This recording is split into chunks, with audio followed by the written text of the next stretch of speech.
ꯑꯁꯨꯝꯅ ꯃꯇꯝꯗꯤ ꯍꯧꯖꯤꯟꯈꯤ꯫ ꯂꯨꯍꯣꯡ ꯅꯣꯡꯉꯥꯟꯕꯒꯤ ꯅꯨꯄꯤ ꯃꯌꯨꯝꯒꯤ ꯃꯤꯁꯨ ꯂꯥꯛꯀꯗꯕ ꯂꯩꯇ꯭ꯔꯕꯅ ꯃꯔꯝ ꯑꯣꯏꯔꯒ ꯏꯃꯨꯡ ꯃꯅꯨꯡꯈꯛ ꯑꯆꯥ ꯑꯊꯛ ꯇꯧꯗꯨꯅ ꯆꯥꯅꯕ ꯍꯥꯏꯔꯤ꯫ ꯅꯨꯡꯊꯤꯜꯗꯨ ꯐꯤꯔꯦꯞꯄꯒ ꯅꯤꯈꯤꯜꯒꯁꯨ ꯌꯧꯔꯛꯂꯤ꯫ ꯀꯥ ꯃꯅꯨꯡꯗꯅꯤ꯫ ꯂꯥꯏꯖꯗꯣ ꯈꯔ ꯍꯥꯏꯐꯦꯠ ꯆꯝꯅ ꯀꯦꯁꯤꯜꯂꯤ꯫ ꯅꯤꯛꯁꯨ ꯃꯅꯥꯛꯇ ꯂꯥꯛꯂꯒ ꯀꯩ ꯆꯥꯅꯤꯡꯒꯦ?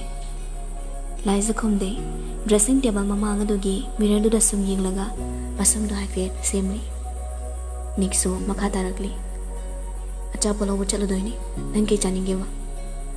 ꯂꯥꯏꯖ ꯈꯨꯝꯂꯝꯗ ꯊꯣꯛꯈꯤꯒꯦ ꯇꯧꯔꯤ꯫ ꯅꯤꯛꯁꯨ ꯇꯥꯟꯅꯔꯛꯂꯤ꯫ ꯀꯩꯗꯧꯔꯒꯦ ꯃꯤ? ꯍꯟꯗꯣ ꯑꯩ ꯆꯠꯀꯦ꯫ ꯆꯠꯂꯣꯕ, ꯑꯗꯣ ꯀꯩ ꯆꯥꯅꯤꯡꯒꯦꯕ? ꯀꯩꯁꯨ ꯆꯥꯅꯤꯡꯗꯦ꯫ ꯑꯃꯗꯤ ꯍꯥꯏꯌꯨ꯫ ꯏꯃꯥꯁꯨ ꯑꯣꯏꯅ ꯎꯈ꯭ꯔꯗꯤ ꯐꯖꯗꯦꯁꯦ, ꯍꯟꯗꯣ꯫ ꯂꯥꯏꯖ, ꯍꯩꯅꯗꯤ ꯌꯥꯝꯅ꯫ ꯑꯝꯇꯗꯤ ꯍꯥꯏꯌꯨ꯫ ꯁꯃꯣꯁꯥ꯫ ꯑꯣꯀꯦ꯫ ꯑꯁꯨꯝꯅ ꯅꯤꯛꯁꯨ ꯐꯤꯔꯦꯞꯄ ꯑꯃꯗꯤ ꯅꯤꯈꯤꯜꯒ ꯄꯨꯟꯅ ꯑꯆꯥꯄꯣꯠ ꯂꯧꯕꯗꯨ ꯆꯠꯈ꯭ꯔꯦ꯫ ꯁꯣꯝꯗ ꯆꯨꯝꯊꯥꯡꯍꯟꯕꯤꯗꯣ ꯃꯈꯨꯠꯇ ꯄꯩꯖꯦꯞ ꯑꯃ ꯄꯥꯏꯔꯗꯨꯅ ꯄꯥꯠꯇꯒꯤ ꯀꯥꯔꯛꯂꯤ꯫ ꯆꯨꯝꯊꯥꯡꯍꯟꯕꯤꯅ ꯁꯨꯝ ꯂꯥꯛꯄꯗ ꯄꯣꯊꯥꯏ ꯍꯣꯏꯒ ꯊꯦꯡꯅꯔꯝꯃꯤ꯫ ꯄꯣꯊꯥꯏꯅ ꯆꯨꯝꯊꯥꯡꯍꯟꯕꯤ ꯌꯥꯝ ꯐꯖꯔꯝꯃꯤ, ꯀꯩ ꯆꯠꯂꯣꯏꯅꯣ? ꯆꯨꯝꯊꯥꯡꯍꯟꯕꯤꯅ ꯍꯅꯨꯕ ꯈꯨꯠꯇ ꯄꯥꯏꯔꯤꯁꯦ ꯎꯗ꯭ꯔꯣ? ꯄꯥꯠꯇꯩ ꯀꯥꯔꯛꯏꯅꯤ꯫ ꯉꯥꯗꯤ? ꯕꯕꯥꯅ꯫ ꯋꯥꯕ꯭ꯔꯣ? ꯋꯥꯗꯦ꯫ ꯑꯆꯥꯄꯣꯠ ꯂꯩꯕꯤꯌꯨꯔꯥ?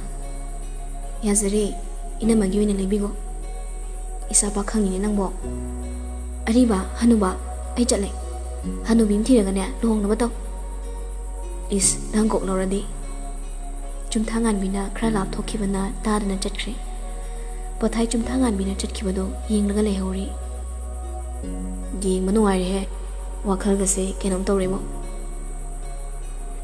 ꯆꯨꯝꯊꯥꯡꯍꯟꯕꯤꯗꯨ ꯃꯌꯨꯝ ꯌꯧꯕꯒ ꯃꯈꯣꯡ ꯃꯈꯨꯠ ꯍꯥꯝꯗꯣꯛꯂꯒ ꯆꯥꯛꯁꯪꯗ ꯆꯪꯗꯨꯅ ꯆꯔꯥ ꯋꯥꯜꯂꯤ꯫ ꯆꯥꯛ ꯆꯥꯅ ꯆꯥꯅ ꯃꯥꯒꯤ ꯀꯥꯗ ꯆꯪꯉꯛꯇꯨꯅ ꯃꯥꯒꯤ ꯐꯣꯟꯒꯤ ꯀꯤꯄꯦꯗ ꯃꯆꯥꯗꯣ ꯄꯨꯊꯣꯛꯂꯒ ꯅꯝꯕꯔ ꯑꯃ ꯊꯤꯔꯤ꯫ ꯐꯪꯂꯗꯨꯅ ꯗꯥ ꯗꯣꯛꯇꯔ ꯍꯥꯏꯅ ꯁꯦꯞ ꯇꯧꯔꯤꯕ ꯅꯝꯕꯔ ꯑꯗꯨꯗ ꯀꯣꯜ ꯇꯧꯁꯤꯜꯂꯤ꯫ ꯍꯜꯂꯣ, ꯗꯥ ꯗꯣꯛꯇꯔ?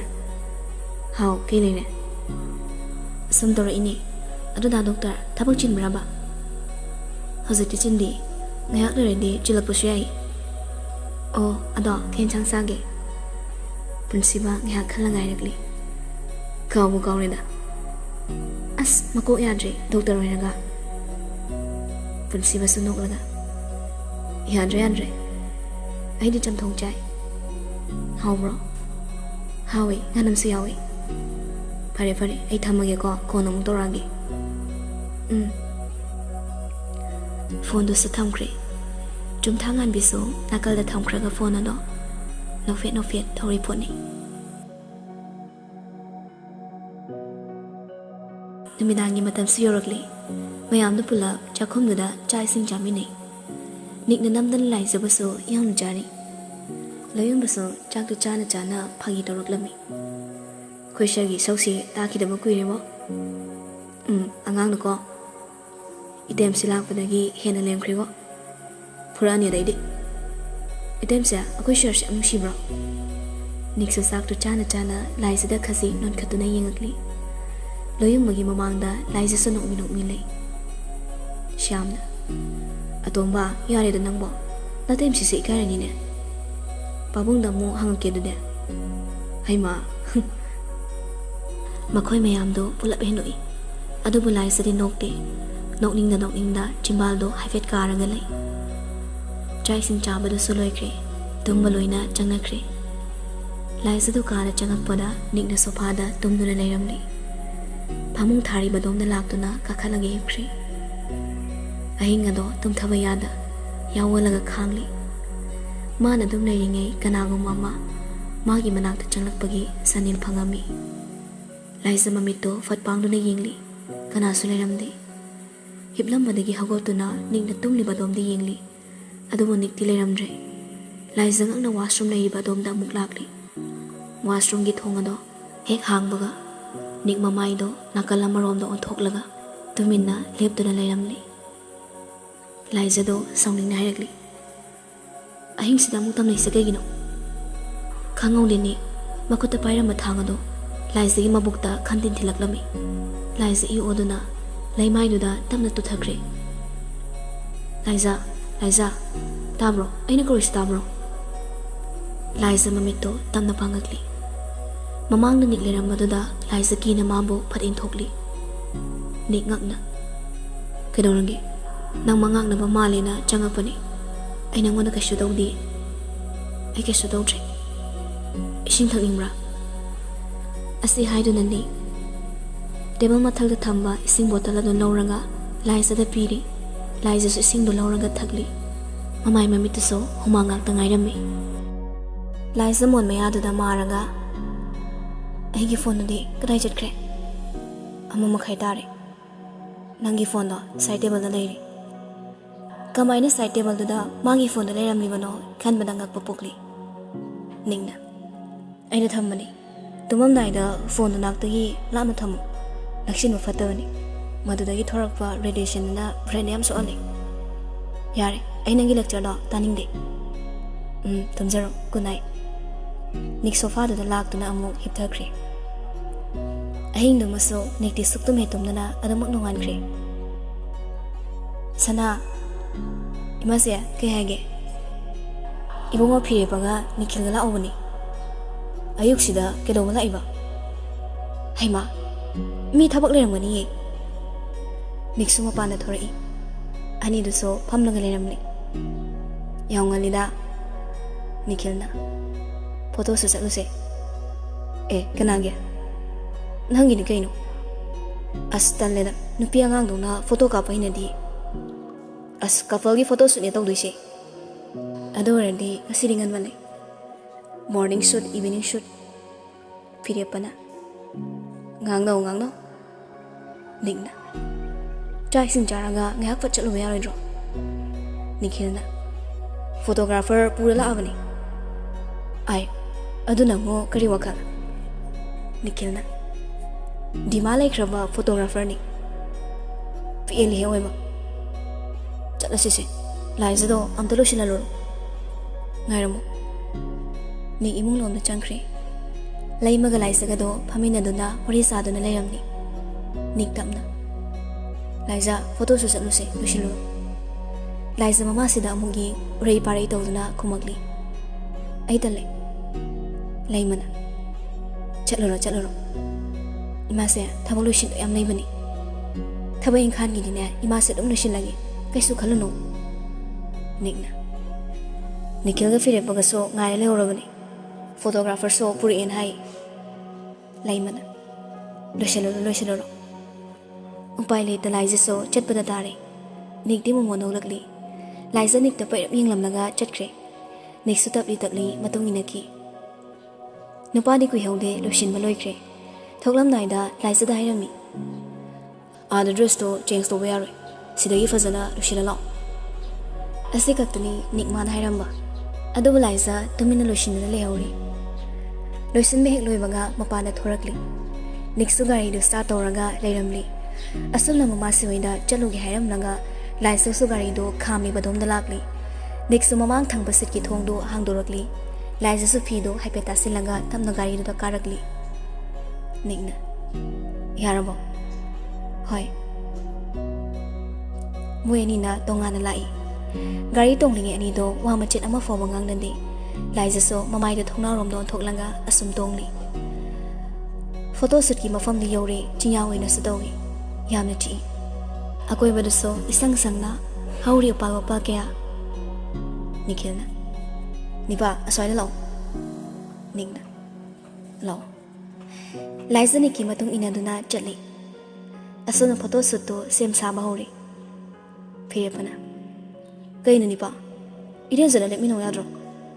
ꯅꯤꯛ ꯂꯥꯏꯖꯗ ꯍꯥꯏꯔꯞ ꯌꯦꯡꯂꯤ꯫ ꯂꯥꯏꯖꯁꯨ ꯍꯟꯗꯛꯇꯤ ꯈꯔ ꯆꯪꯁꯤꯜꯂꯛꯂꯤ꯫ ꯃꯗꯨꯃꯛꯅ ꯅꯛꯁꯤꯟꯅꯔꯦ ꯍꯥꯏꯕꯗꯤ ꯑꯣꯏꯗ꯭ꯔꯤ꯫ ꯐꯣꯇꯣꯒ꯭ꯔꯥꯐꯔꯗꯨꯅ ꯈꯔ ꯆꯪꯁꯤꯟꯕꯤꯌꯨꯕ꯫ ꯑꯅꯤꯃꯛ ꯈꯖꯤꯛꯇꯤ ꯆꯪꯁꯤꯟꯅꯩ꯫ ꯅꯤꯈꯤꯜꯅ ꯅꯣꯏꯅꯤꯒꯤꯁꯤꯗꯤ ꯁꯥꯎꯅꯔ ꯂꯥꯛꯄꯒ ꯆꯞ ꯍꯦꯛ ꯃꯥꯟꯅꯩ꯫ ꯅꯤꯄꯥ ꯐꯣꯜ ꯌꯣꯔ ꯑꯥꯔꯝꯁ꯫ ꯅꯤꯛꯅ ꯑꯗꯨꯅ ꯀꯩꯒꯤ? ꯑꯩꯅ ꯍꯥꯏꯁꯦ ꯇꯧꯅꯩ꯫ ꯅꯤꯛ ꯃꯥꯁꯨ ꯅꯤꯈꯤꯜꯅ ꯍꯥꯏꯔꯤꯗꯨꯃꯛ ꯇꯧꯏ꯫ ꯂꯥꯏꯖ ꯅꯤꯛꯇ ꯇꯞ ꯅꯞꯁꯤꯜꯂꯣ꯫ ꯂꯥꯏꯖ ꯃꯃꯤꯠꯇꯨ ꯂꯥꯎꯊꯣꯛꯂꯒ ꯀꯩꯕꯣ? ꯆꯪꯁꯤꯜꯂꯣ ꯑꯗꯨꯒ ꯅꯣꯏ ꯌꯥꯝꯃꯨꯒꯤ ꯃꯈꯨꯠꯇꯨꯗ ꯀꯣꯟꯁꯤꯜꯂꯣ ꯍꯥꯏꯐꯦꯠ ꯅꯣꯡꯊꯔꯞ ꯇꯧꯅꯤ ꯍꯣꯏ ꯅꯤꯄꯥ ꯅꯪꯅ ꯂꯥꯏꯖꯗ ꯌꯥꯝ ꯅꯨꯡꯁꯤꯅ ꯌꯦꯡꯗꯧꯕ ꯂꯥꯏꯖꯁꯨ ꯃꯌꯥꯝ ꯃꯃꯥꯡꯗꯨꯗ ꯃꯈꯣꯏ ꯑꯅꯤꯒꯤ ꯑꯣꯏꯕ ꯃꯅꯨꯡꯒꯤ ꯋꯥꯗꯨꯗꯤ ꯎꯠꯊꯣꯛꯂꯨꯕ ꯌꯥꯗꯕꯅ ꯇꯟꯅ ꯇꯟꯅ ꯆꯪꯁꯤꯜꯂꯒ ꯅꯤꯛꯀꯤ ꯃꯈꯨꯠꯇꯨꯗ ꯀꯣꯟꯁꯤꯜꯂꯤ ꯅꯤꯛꯁꯨ ꯍꯔꯥꯎꯅ ꯅꯣꯛꯐꯦꯠ ꯇꯧꯖꯩ ꯂꯥꯏꯖꯅ खरा थुना कापसे फोटो दुसु मखल मखल खरा कापली लाइसे हम हैनिंगदना हैरगली खरा कापली यारे हलसे निखक्ता तानबा हैरकपनी निगना हलसे हलसे गाड़ी कारमो लाइसे गाड़ी द कारक्तुना फमले नुंसा सुखरा सावा मरमना इसिंग खौरांगी बोतल अमा यावरिबदो लौदुना थकली फोन द पुंग अमु येंगली 13 मखाई तारमले फमना फंगना निकी ममानब सिंगा वरी सारी बदो उई कुइरे निक्सो गाड़ी द कारकलमी असुम स्टार्ट तौदुना थोरकली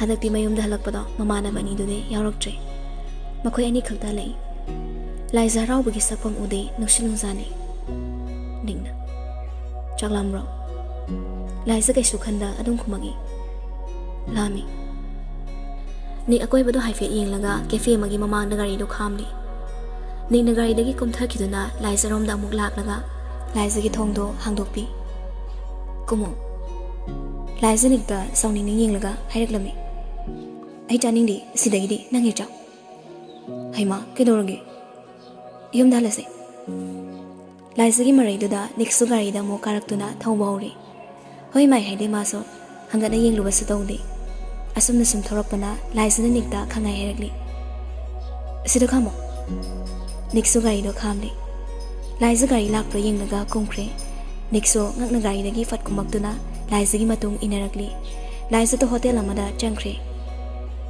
इने कई के लेगे सिंजु बड़ा केली चना पकोड़ा पाकनम लोइने लइए इने कुंठा कुंठा की लोइने पिबिरो होय होय चाबो ngam लाइजा ने निकता ओनसलगा हाइरकली इतोम तरो लइरिसे आई चुमिनी से बेमा इने क्या तारंगे चम्यं की तारी सिदगी लौबिरो निकना नाकलदगी हाइरकपनी चनी चपी अमा लौथोरकलगा लाइजना आई पिजगे यारे आईगी पैसा सिसो नंगिनी नंगी पैसा सो आईगी अचोइबे से लो गाड़ी स्टार्ट तौरमगे निक थोखरे लाइजा सो हाइफे लाइक थोलगा येंगली मयुम योरकली मो एनेसो चा इसिंग चादबी चटपनी मयुम योमगा चाकसु चाथोकले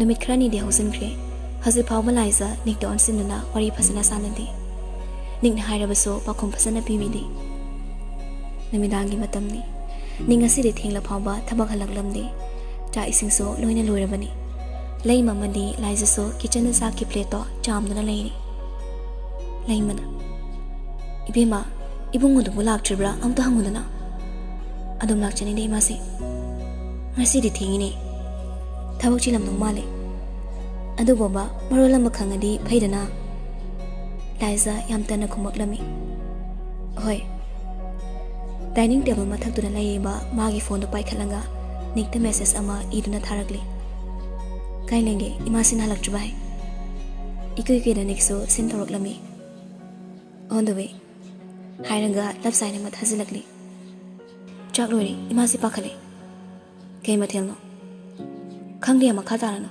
थबक चिले थमगे हलारोई आई डोंट केयर निकतो नुंगाइतबगी इमोजी मा थाजिलकली वाथिंगागनो इमासि नुसा थिनी नंदि पाखत्रो पाखनिंगाई मरमसु लेते नंग मना खोंना खुतेक प्रा लाइजदो मेसेज अमा सिंतरोमनगा हनरे इमासे योरी हाय ओ फरे फरे इबानी ने चाकसे थिदोसे होय मासी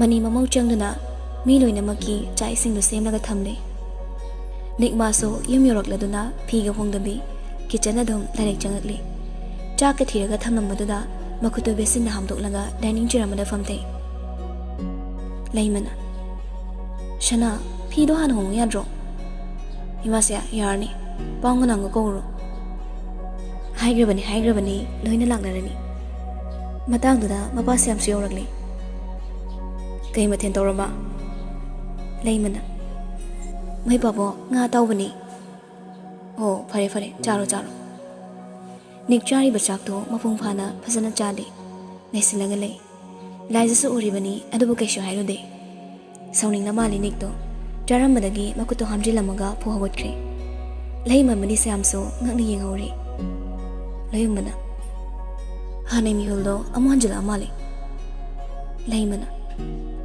ꯀꯩꯗꯧꯔꯖꯥꯠꯅꯣ ꯂꯥꯏꯖꯅ ꯏꯃꯥꯁꯦ ꯃꯕꯨꯛ ꯊꯜꯂꯝꯃꯅꯤꯌꯦ ꯑꯗꯨꯁꯨ ꯃꯥꯟꯗꯦ ꯁ꯭ꯌꯥꯝꯅ ꯀꯣꯟꯅ ꯇꯞꯅꯤ ꯍꯪꯉꯨ ꯃꯥꯒꯤ ꯁꯥꯎꯅꯤꯡꯕ ꯑꯃ ꯂꯩꯔꯝꯕꯅꯤ ꯍꯣꯔꯦꯟ ꯂꯥꯛꯑꯃꯒꯅꯦ ꯑꯃꯨꯛ ꯃꯔꯥꯏ ꯆꯥꯔꯅꯤ ꯂꯩꯃꯅ ꯏꯕꯦꯝꯃ ꯍꯣꯔꯦꯟ ꯊꯕꯛ ꯏꯪꯈꯥꯡ ꯂꯣꯏꯁꯤꯜꯂꯛꯄꯗꯅꯦ ꯃꯥꯒꯤ ꯆꯥꯛꯇꯣ ꯈꯔ ꯊꯤꯔꯒ ꯊꯝꯕꯤꯔꯝꯃꯣ ꯍꯣꯏ ꯃꯥꯁꯦ ꯂꯥꯏꯖ ꯃꯕꯨꯛꯇ ꯈꯜꯂꯤ ꯈꯔ ꯁꯥꯎꯁꯅꯨ ꯃꯥꯅ ꯁꯨꯡꯉꯪꯒꯤꯗꯤ ꯀꯗꯥꯏ ꯌꯥꯔꯅꯤ ꯆꯔꯥꯃ ꯍꯦꯟꯁꯅꯤ ꯆꯥꯕ ꯂꯣꯏꯔꯒ ꯁꯌꯥꯝꯃꯁꯨ ꯍꯧꯒꯠꯅꯈ꯭ꯔꯦ ꯃꯍꯩ ꯂꯣꯏꯅ ꯍꯧꯒꯠꯅꯈ꯭ꯔꯦ ꯂꯩꯃꯃꯗꯤ ꯂꯥꯏꯖ ꯈꯛꯇ ꯉꯥꯏꯍꯧꯔꯤ ꯏꯃꯥꯁꯦ ꯑꯩ ꯂꯣꯏꯁꯤꯜꯍꯧꯔꯒꯦ ꯏꯃꯥꯁꯦ ꯆꯥꯏꯔꯤꯕꯁꯤꯡꯁꯦ ꯂꯣꯏꯁꯤꯜꯂꯝꯃꯒꯦ ꯅꯪ ꯀꯣꯟꯁꯦ ꯐꯦꯡꯗꯣꯛꯑꯝꯃꯣ ꯍꯣꯏ ꯃꯥꯁꯦ ꯊꯕꯛ ꯏꯪꯈꯥꯡꯗꯣ ꯄꯨꯡꯂꯣꯏ ꯍꯦꯛ ꯂꯣꯏꯁꯤꯜꯂꯕ ꯇꯨꯡꯗ ꯇꯨꯝꯕ ꯆꯪꯉꯛꯂꯝꯃꯤ ꯂꯥꯏꯖꯁꯨ ꯃꯥꯅ ꯆꯪꯉꯛꯄꯗ ꯅꯤꯛꯇꯣ ꯁꯣꯐꯥꯗ ꯍꯤꯞꯇꯨꯅ ꯂꯩꯔꯝꯂꯤ ꯍꯧꯖꯤꯛ ꯐꯥꯎꯕ ꯐꯤꯔꯣꯜꯁꯨ ꯍꯣꯡꯉꯝꯗ꯭ꯔꯤ ꯂꯥꯏꯖ ꯃꯔꯨꯝ ꯁꯣꯜꯂꯤ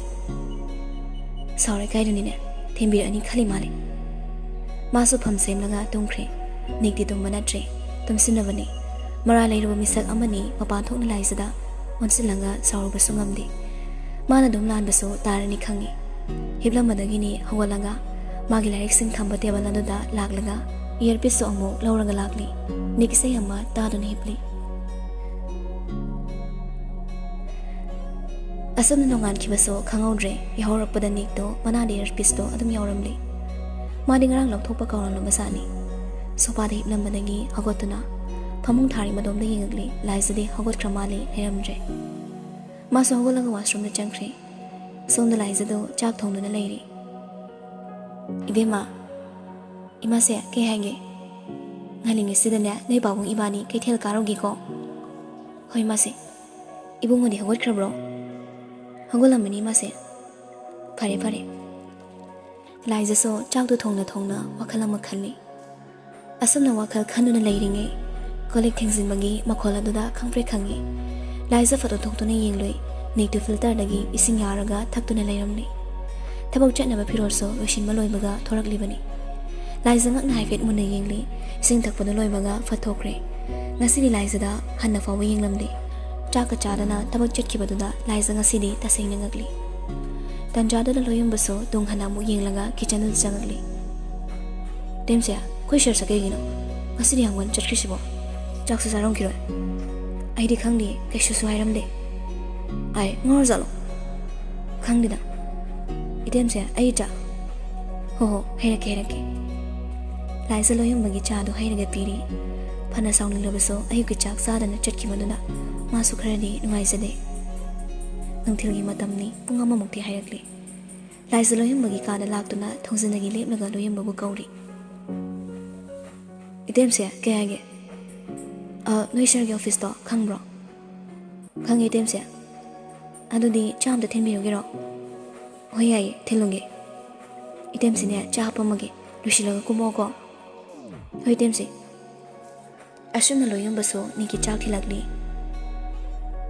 ꯂꯣꯏꯌꯨꯝꯕ ꯄꯨꯔꯣ ꯑꯩ ꯆꯥꯔꯣꯏ ꯉꯁꯥꯏꯁꯨ ꯆꯥꯗꯦ ꯑꯩ ꯂꯥꯝꯗꯕ ꯆꯈꯥꯎ ꯁꯣꯛꯑꯗꯤ ꯆꯠꯂꯣ ꯌꯨꯡꯍꯟꯈ꯭ꯔꯣ ꯑꯁ ꯁꯤ ꯑꯃꯨꯛ ꯄꯨꯔꯛꯑꯗꯤ ꯏꯇꯦꯝꯁꯤꯅ ꯆꯩꯔꯅꯤ ꯃꯥꯅ ꯑꯩꯒꯤ ꯏꯅꯥꯎꯗ ꯆꯩꯗꯣꯏꯕ ꯏꯇꯦꯝꯁꯤꯅ ꯊꯤꯜꯂꯣ ꯊꯤꯜꯂꯛꯏꯅꯤ ꯅꯤꯛ ꯂꯣꯏꯌꯨꯝꯕꯗ ꯈꯪꯌꯦꯡ ꯌꯦꯡꯂꯤ ꯀꯔꯤ ꯅꯣꯏꯅ ꯏꯇꯦꯝꯁꯤꯅ ꯊꯤꯜꯂꯨ ꯍꯥꯏꯔꯣ ꯍꯣꯏ ꯏꯇꯦꯝꯁꯤꯅ ꯁꯦꯝꯃꯛꯏꯅꯤ ꯀꯔꯥꯏ ꯆꯥꯛꯇꯣ ꯄꯤꯔꯛꯑꯣ ꯂꯣꯏꯌꯨꯝꯕꯁꯨ ꯆꯥꯛ ꯍꯥꯞꯄ ꯇꯤꯐꯤꯟꯗꯨ ꯄꯤꯔꯛꯂꯤ ꯅꯤꯛꯁꯨ ꯇꯤꯐꯤꯟꯗꯨ ꯂꯧꯔꯒ ꯆꯥꯛ ꯆꯥꯕ ꯍꯧꯈ꯭ꯔꯦ ꯂꯣꯏꯌꯨꯝꯕ ꯅꯣꯛꯂꯒ ꯂꯞ ꯏꯁ ꯁꯣ ꯄꯥꯋꯔꯐꯨꯜ ꯍꯥꯏꯗꯨꯅꯤ ꯅꯤꯛꯅ ꯆꯥꯕꯗꯨ ꯂꯣꯏꯕꯒ ꯂꯣꯏꯌꯨꯝꯕꯁꯨ ꯑꯃꯨꯛ ꯇꯤꯐꯤꯟꯗꯨ ꯄꯨꯔꯒ ꯃꯌꯨꯝꯗ ꯍꯜꯂꯛꯂꯤ ꯆꯥꯔꯛꯄ꯭ꯔꯣ ꯆꯥ ꯏꯇꯦꯝꯁꯦ ꯑꯍꯥꯟꯕꯗ ꯆꯥꯎ ꯌꯥꯗꯦꯕ ꯑꯗꯣ ꯏꯇꯦꯝꯁꯤꯅ ꯁꯦꯝꯕꯅꯦꯅ ꯍꯥꯏꯔꯛꯄꯗꯒꯤ ꯆꯥꯈ꯭ꯔꯦ ꯌꯥꯔꯦ ꯅꯪ ꯄꯣꯊꯥꯖꯧꯔꯣ ꯏꯕꯦꯝꯃ ꯀꯩ ꯍꯥꯏꯒꯦ ꯃꯥꯁꯦ Nang thabak loibagane imasi gi nak tam tala. Oi masi. Laisa thabak loibaga mamasi gi manak talakli. Lei masumay ka da TV yengduna leiramli. Imasi ke hage. Phamasida.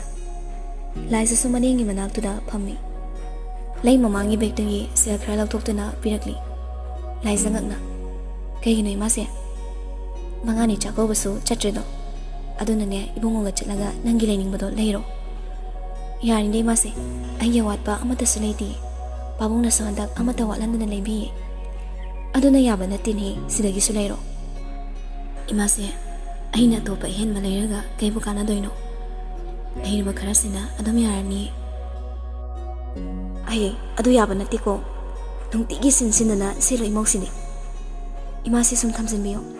Ai leiningbado leiradi imasi da dum hairake. Lokshalo noi pabung na sunya haribani. Lai mana namduna seldo laisa da pikre.